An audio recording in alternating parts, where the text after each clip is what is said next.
In today's gospel, we hear the story of the call of Matthew. Isang tax collector ay tinawag ni Jesus para sumunod sa kanya. Follow me, sabi nga ni Jesus. Ngunit ang napakaganda sa story ni Matthew ay hindi lamang siya ang na-meet ni Jesus.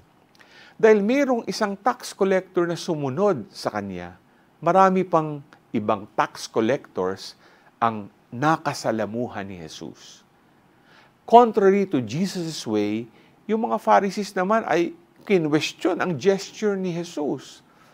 Sa kanilang pananaw, hindi dapat nakikihalo ang mabuti sa mga masasama. The Pharisees thought highly of themselves. But God, on the other hand, extended His hands to both the righteous, unrighteous, and self-righteous alike. Gayahin natin si Jesus na siyang laging sinusubukang umunawa ng kapwa. G ka ba?